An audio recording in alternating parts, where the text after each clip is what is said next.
sem antes fazer uma breve nota da apresentação do percurso do Leonardo Abuim Pires, que é licenciado em História e mestre em História Contemporânea pela Universidade Nova de Lisboa, pela Faculdade de Ciências Sociais e Humanas. É atualmente doutorando, em Ciências da Sustentabilidade no Instituto de Ciências Sociais da Universidade Nova de Lisboa, e foi-lhe atribuído recentemente uma bolsa pela Fundação para a Ciência e Tecnologia. É também investigador do 620 da Universidade de Coimbra e do Instituto de História Contemporânea da Faculdade de Ciências Sociais e Humanas da Universidade Nova de Lisboa. É também membro da Associação Portuguesa de História Económica e Social, da Sociedade Portuguesa de Estudos Rurais, da Rede Portuguesa de História Ambiental, entre outras, e tem como principais áreas de interesse nas suas pesquisas a história económica e social de Portugal nos séculos XIX e XX, com uma especial incidência sobre os temas da agricultura, da sociedade rural, do corporativismo e interesses organizados, sobre os quais tem vindo a publicar vários artigos em revistas nacionais e internacionais. Leonardo, por favor, partilha a tua tela. Esqueci-me de dizer há pouco, peço que falemos devagar, porque para quem nos está a ouvir, nem toda a gente é fluente em português, e se nós só falarmos um bocadinho mais devagar, eu julgo que seja possível chegarmos mais aos nossos interlocutores. Muito obrigada. Ok.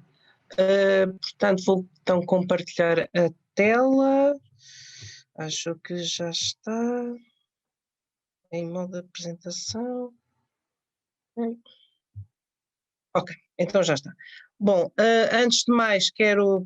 agradecer o convite para estar aqui presente. É sempre um gosto colaborar nestas iniciativas. Uma saudação muito particular ao Incuna por ter sugerido este tema para se debater numa perspectiva que de manhã foi mais no sentido da agronomia, da sustentabilidade, e agora mais no sentido da história. Portanto, é uma iniciativa que é saudar e cumprimentar todos os colegas do painel, assim como os que nos acompanham através das redes sociais e do YouTube. O que hoje aqui venho apresentar é um bocadinho reflexo não só da investigação que desenvolvi para a minha dissertação de mestrado, bem como alguns outputs já da investigação que neste momento estou a desenvolver para a minha dissertação de doutoramento, e neste sentido venho aqui apresentar de uma forma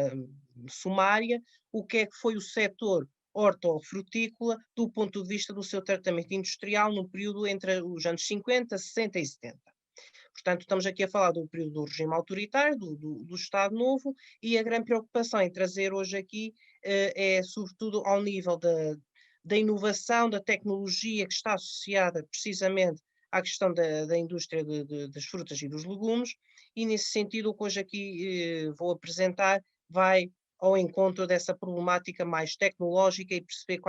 quais foram os mecanismos encontrados precisamente para atingir uns níveis de competitividade numa altura em que nós estamos a falar da Revolução Verde. Portanto, toda a questão da agricultura e todo o debate em torno do abastecimento adquire novos contornos, e Portugal vai acompanhando esses mesmos debates, ainda que de forma mitigada e de forma mais branda que em outros locais, mas de qualquer modo é de salientar precisamente a importância que a agricultura tem no âmbito do ponto de vista do setor primário, falando propriamente, mas também do ponto de vista da indústria. E, portanto, o segundo pós-guerra, a Inês falava do primeiro pós-guerra, hoje, agora falo eu do segundo pós-guerra, e, portanto, neste período, desde o final da Segunda Guerra Mundial, é notória que a agricultura está num certo impasse e que a indústria vai tornar-se o setor dominante a nível de contribuição para o produto interno bruto e até mesmo em contribuição da população ativa. E, de facto, não só é essa percepção governativa, como também o próprio governo lança medidas, vai criando mecanismos para o desenvolvimento da indústria. Hoje falou-se de manhã precisamente do engenheiro Ferreira Dias, que é uma figura absolutamente incontornável neste processo. Aliás, há uma expressão muito engraçada do engenheiro João Ferreira do Amaral, que foi diretor dos serviços industriais neste período, em que diz 1945 é o ano zero da nossa industrialização. E, de facto, é muito interessante ver que é precisamente o fim da Segunda Guerra Mundial que vai despoltar este mesmo interesse renovado sobre a indústria. E, do ponto de vista teórico e do ponto de vista governativo, a complementaridade entre a agricultura e a indústria é um facto absolutamente inegável. Mas, de facto, o problema estrutural que a agricultura tinha, sobre várias perspectivas, do ponto de vista tecnológico, do ponto de vista da mão de obra, há toda uma série de atavismos que efetivamente a agricultura tem e que a torna como um mero sustentáculo do processo de modernização industrial e que a coloca precisamente numa posição de subalternidade. Ou seja, a agricultura torna-se como fornecedor de matéria-prima, mas acaba por estar enredada em problemas que já vinham muito de trás e que vai se refletir, por exemplo, a nível da participação da agricultura no produto interno bruto. E do ponto de vista da nossa agricultura, este mapa que está no Arquivo Nacional da Torre do Tombo, mostra precisamente como é que era o produto agrícola bruto nos anos 50, em que de facto há um predomínio muito grande dos cereais, das carnes, e depois temos precisamente o setor que hoje venho aqui a falar, frutos e os produtos hortícolas, numa percentagem mais diminuta, mas será precisamente estes setores que são mais pequenos a nível de produto agrícola bruto que vão demonstrar precisamente o dinamismo que se vai criando em torno da indústria agroalimentar. São setores muito dinâmicos, muito competitivos e, de facto, torna-se muito interessante esta dualidade que se apresenta no setor. E, de facto, o entendimento governativo sobre estas questões é muito sintomático. Isto são palavras do Ministro da Economia, Ulisses Cortes, depois também vai ser Ministro das Finanças, em que diz claramente que há que libertar trabalhadores da atividade agrícola e assegurar-lhes ocupação industrial. Ou seja, é preciso haver uma transferência de mão de obra dos campos para as fábricas e que também não é só trazer meramente nova mão de obra, mas também criar condições para uma conveniente estruturação das unidades industriais ineficientes, ou seja, todo um processo de reorganização e reestruturação do setor industrial e especificamente no setor industrial ligado ao tratamento de produtos agrícolas. E, de facto, é esta a lógica que vai conduzir precisamente até ao final do regime, até 1974, vai ser esta a lógica que vai presidir precisamente às medidas tomadas em torno da agricultura e da sua relação com o setor secundário. E de forma muito sumária, também aqui, nós vemos essas discrepâncias do ponto de vista mesmo do crescimento económico entre os anos 50 e 70. Efetivamente, nós temos um produto interno bruto que vai aumentando, mas vai aumentando sobretudo olhando para um crescimento mais acentuado da indústria, mas também do setor terciário e dos serviços. A agricultura vai regredindo, vai estagnando, isto é uma tendência que se vai agravando com o passar do tempo, como fica aqui perceptível no quadro. Efetivamente, há todo um conjunto de problemas que coloca a agricultura precisamente numa situação de crise, não só a questão da própria conjuntura interna do setor, mas também fatores exógenos, nomeadamente competitividade com alguns países estrangeiros, que eu falarei mais à frente, o êxodo rural. Portanto, há todo um processo de reestruturação que cria o que o Adérito Cedas Nunes falava, uma sociedade dual, uma sociedade dualista. Portanto, nós temos um litoral em desenvolvimento, um litoral fabril, e um interior rural e completamente estagnado. Portanto, temos de compreender precisamente esta dinâmica que está em presença neste segundo pós-guerra. Efetivamente, no que ao setor da alimentação se refere, temos períodos de oscilação a nível do crescimento. Por exemplo, nós temos ali no ano de 1969 apenas 1% de crescimento deste setor e não nos podemos esquecer que nós estamos a falar precisamente de unidades industriais que estão absolutamente dependentes da produção agrícola. Isto é, há um mau ano agrícola, portanto, isto tem reflexos precisamente na própria dinâmica das fábricas e de todo o equipamento industrial. E, de facto, nós vemos que é um período muito oscilante e que isto também tem reflexos, nomeadamente no abastecimento urbano.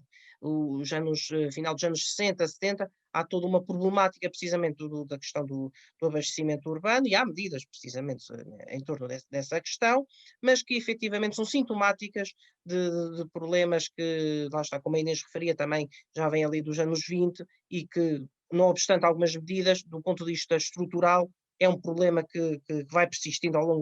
longo do tempo. E essa insuficiência, precisamente, e essas oscilações do ponto de vista do crescimento do setor da alimentação, é muito notório, por exemplo, na questão hortofrutícola, precisamente, é que neste caso, isto é uma carta que se refere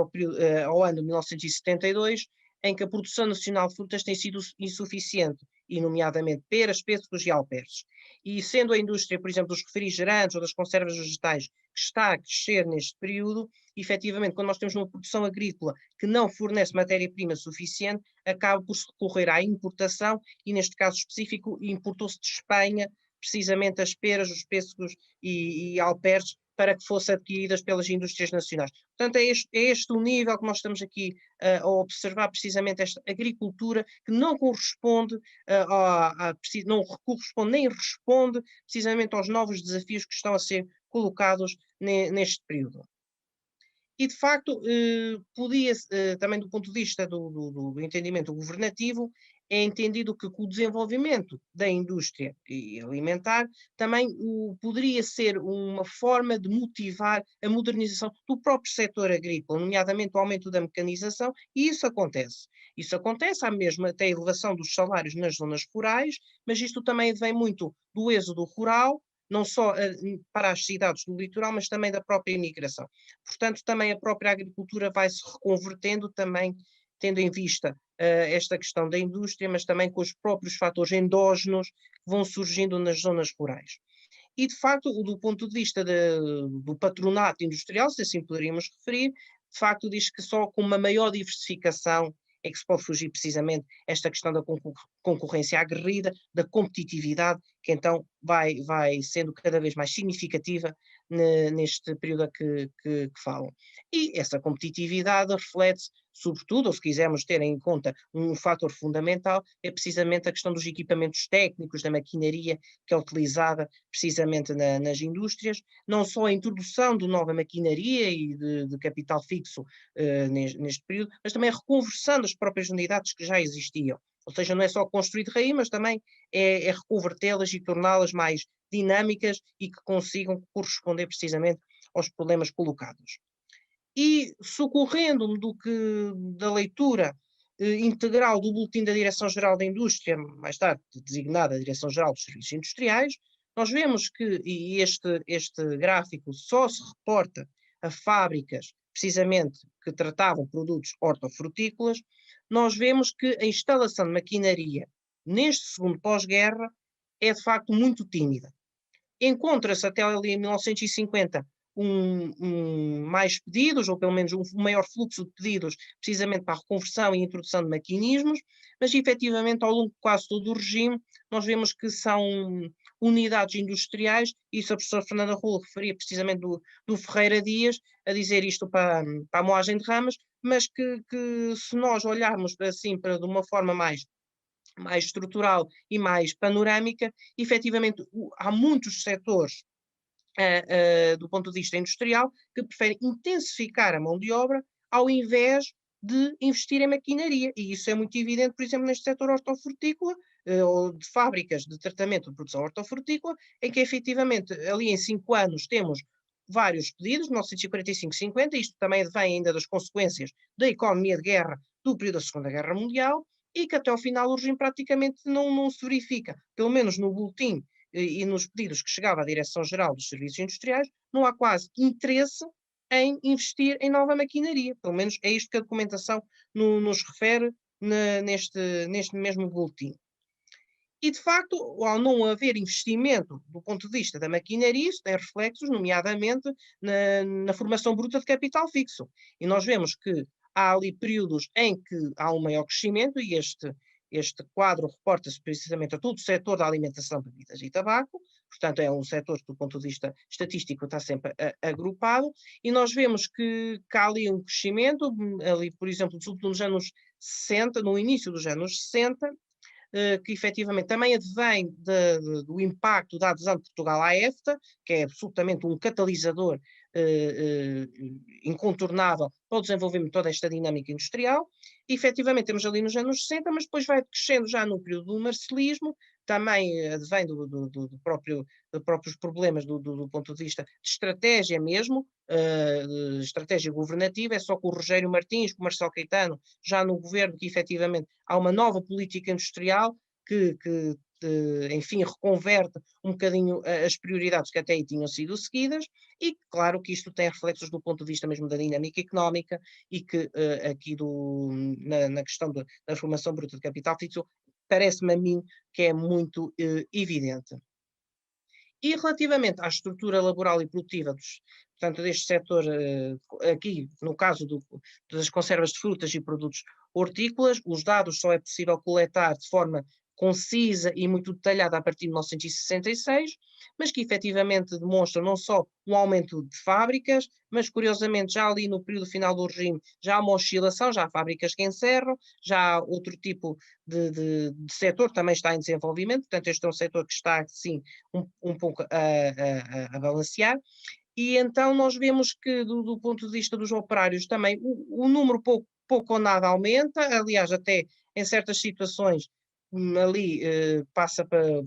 pouquíssima diferença do ponto de vista da massa operária que trabalhava nestes locais, e que demonstra precisamente que houve uma média de operários muito reduzida, e que também é demonstrativa precisamente de alguns problemas que atravessavam o setor do ponto de vista também do fornecimento da mão de obra, e que, claro está, se refletia também a níveis de produção, do valor bruto da produção, etc. Mas também nós temos de ter em conta que não é só problemas estruturais que aqui ocorrem, ou problemas que se tornam mais visíveis neste período,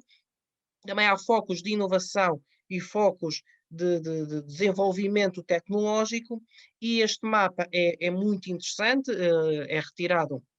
do Boletim da Junta Nacional das Frutas, precisamente o organismo que regulava a produção e comércio da hortofruticultura portuguesa, e de facto nós vemos que do ponto de vista, a Susana está ali a dizer precisamente que é o tema dela, mas eu não me alongarei muito mais, mas apenas para exemplificar precisamente que a nível do equipamento frigorífico nós vemos que, e até do ponto de vista, agora debate-se muito a questão do desenvolvimento regional e da coesão territorial, nós vemos efetivamente que há uma deslocalização de algumas indústrias ligadas à produção hortofrutícola, e chama a atenção sobretudo para o norte de Portugal, Mirandela, que é o complexo agroindustrial do Caixão, que tinha uma capacidade frigorífica muito significativa e que está absolutamente na periferia. Portanto, nós também estamos aqui a lidar com este pensamento muito interessante do ponto de vista de deslocalização de algumas zonas que já estavam densamente industrializadas, e o próprio condicionamento industrial ajuda a isso. Verifica-se que há alguns pedidos de instalação de